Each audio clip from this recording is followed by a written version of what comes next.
Well, it has come to my attention na yung video na to, okay, and I think it's gaining traction. It's about top 3 loan apps na approve agad at walang kantas. That video needs to be updated because yung top 3 na na-mention ko doon ay si Mabilis Cash, yung isa si Peso Loan at si Pita Cash. I made that video at a time na konti pa lang yung choices ko.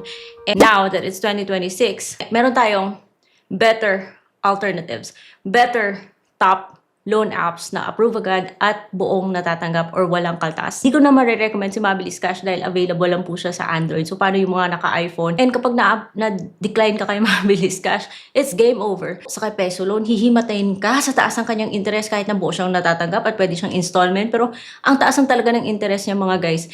And yung si Pita Cash, well, yeah, buo siyang natatanggap. Mabait yung mga agents niya kapag collection time na. Pero, ang taas din ng interest. So, I decided to make an updated video and it's not just top 3, but top 5 na mga mas legit, mas maaasahang loan apps na buong natatanggap, walang kaltas, at approve agad. Of course, it's based on my personal experience, guys. And these loan apps are the ones that I have on my phone. Yung ginagamit ko pa rin hanggang ngayon. That's why I'm gonna share them with you. So, if you wanna know, keep watching. Hello everyone! Welcome back to my channel. It's Ate Red here. Dito pinag-uusapan po natin yung iba't ibang mga online loan platforms with financial literacy in mind. This video is based on my personal experience as someone na matagal na gumagamit ng mga online loan platforms. I'm just like you, pero I want to share my experience kasi gusto nating maging responsible borrowers kasi para na rin yan sa ating kapakanan. Anyways, yung focus ng video natin, gusto kong i-update yung video na to because para sa akin, hindi na po sila yung top na pinaka mabilis mag-approve. Of course, they're legit, they're SEC registered, but I think there are just apps that are better than them. Hindi lang top 3, but top 5, and these apps are registered, so legit. Then, nasa cellphone ko talaga. Like, I use it in times of need. And para sa akin, much better po yung mga loan apps na to. So, let's start with loan app number 1, and that is Maribank Credit. Maribank Credit is a product of Maribank, which is a bank na digital bank na pwede mong ma-download either sa Google Play Store or sa iOS. So, it's inclusive. It is regulated by Bangko Sentral ng Pilipinas. So, wala nang mas legit pa. Ngayon, you need to be an active Maribank user, although it's not a must, but usually, dapat nagpaparamdam ka sa bank na may activities ka para magka-offer ka ng Maribank Credit. And once you get an offer, you can get a credit limit of up to 100,000 pesos. So that is revolving. Okay, sinabi ko si Maribank Credit even if meron siyang konting admin fee because napakaliit naman ng admin fee niya na halos buo na rin yung loan mo. Anyway, so with Maribank Credit, dati si Cbank pa to, I started with 20,000 pesos. And then, nag-increase siya so 40,000. And para sa akin, naaasahan talaga siya, guys. Yung interest niya is usually 2.95. Sabi niya yung add-on rate. But if you check your loan agreement, it becomes 4.95. Well, hindi na ako magre-reklamo because it's less than 5%.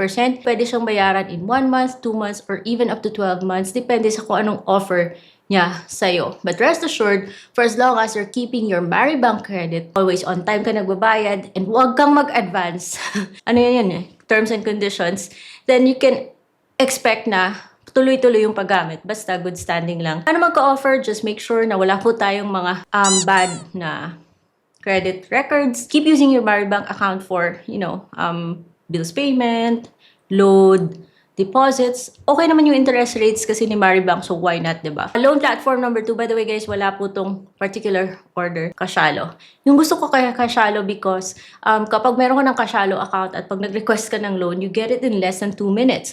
And buo siya. Walang kaltas. Now, some of you have already stated na babayaran na siya in installments.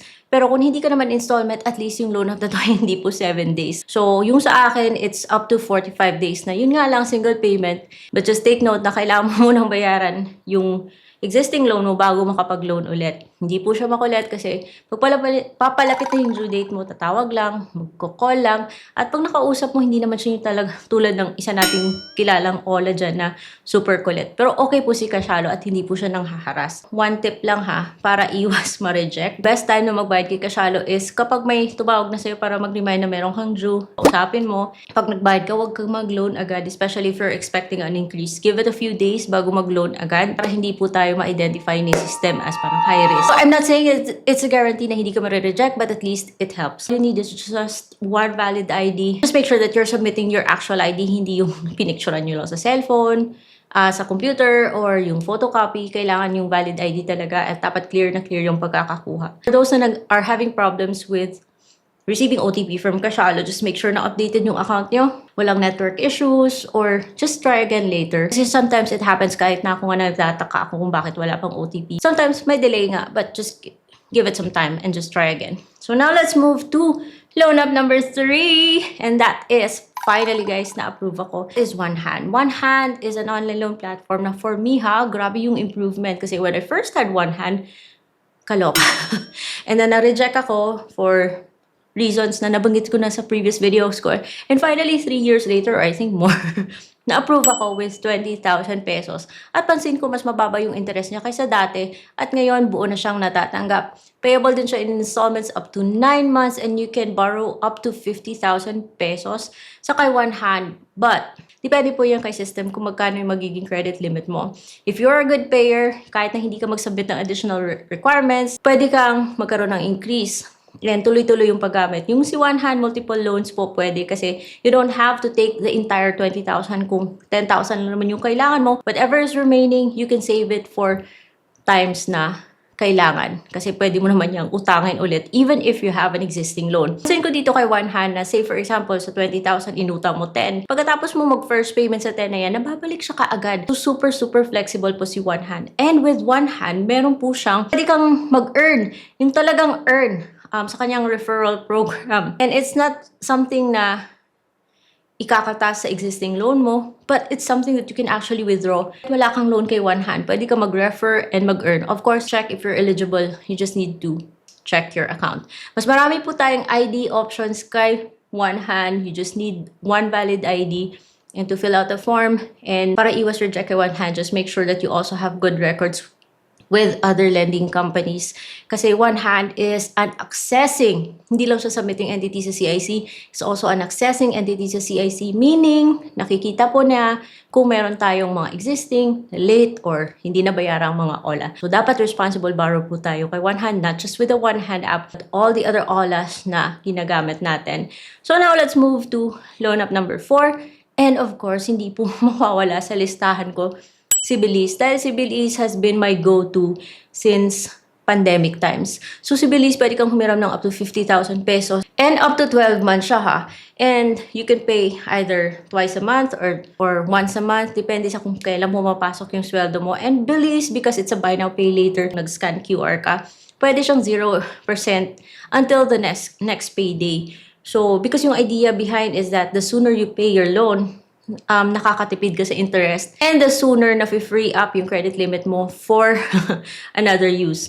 So si Bilis yata yung pinakatahimik na OLA na encounter or loan platform na encounter ko. Dati muntik ako malate kay Bilis, so I called them and I asked them kung anong mangyayari kapag na-late ng konti. Sabi nila may grace period naman po. So you just need to proactively talk to their customer service in case you have payment difficulties. At kung sakali man ay yung talagang nahihirapan magbayad, you can actually work with their customer service on that. But of course, mas magandang alagaan si Bilis para tuloy-tuloy yung paggamit kasi kapag hindi tayo good payer, baka mawala rin yung ating privilege na makautang ulit. We have reached the end of the video, and 5th on my top 5 list is bago to. Last year lang siya, I think, naging prevalent dito sa market natin. Actually reject ako many times, like 3 times bago ako finally na-approve. And it took me 1 year of trying. And this is Credivo. So itong si Credivo naman ay nagpapahiram ng up to 30,000 pesos, but of course, it depends on the system kung magkano yung magiging initial credit limit. Pwedeng iOS, pwedeng Google Play Store. Kung sa kay Credivo, meron din, it's actually a buy now, pay later platform that you can use to scan QR din and make bills payment with a low admin fee and interest na very reasonable. Surprisingly, notice ko mas mababa yung interest niya kaysa kay Bilis. Aside from being a buy now, pay later, you can also avail of the cash loan that probably initially is 50% of your credit limit, which tataas naman yan siguro depending on how the system tags your account. Don't worry guys, kasi kahit na 50% lang and you can only have one cash loan at a time, pwede mo naman gamitin yung remaining amount for bills payment and other purposes. So just a recap guys, hindi ko naman recommend si Mabilis Cash because of how moody it is, even if it's legit and it offers high amounts, multiple loans, and installments. Dahil si Mabilis Cash ay Android lang po. And kapag na-reject ka kay Mabilis Cash, ang hirap pong makabalik. Hindi ko rin ma-recommend si Peso Loan sa taas ng kanyang interest. But let's see kung magbabago siya this April 1. And hindi ko rin ma-recommend si Pita Cash dahil sa taas din ng kanyang interest. I've presented 5 better online loan platforms for you. And once again, it's Maribank Credit, it's Casialo, it's One Hand, it's Belize, and Credivo. And these are the loan apps na I have on my main phone. Ginagamit ko talaga yung mga loan apps na to guys. But kung ayaw pa rin ng mga OLA na to na mag-approve sa'yo, we have options. That's why dapat subscribe kayo sa channel na to and check my legit loan apps playlist by Ate Red. There you have it. And I hope meron kayong natutunan sa video na to. Kung meron akong nakalimutan or meron kayong mga loan apps na wala sa list na to, comment below. I'll see what I can do. And I'll see you on my next video.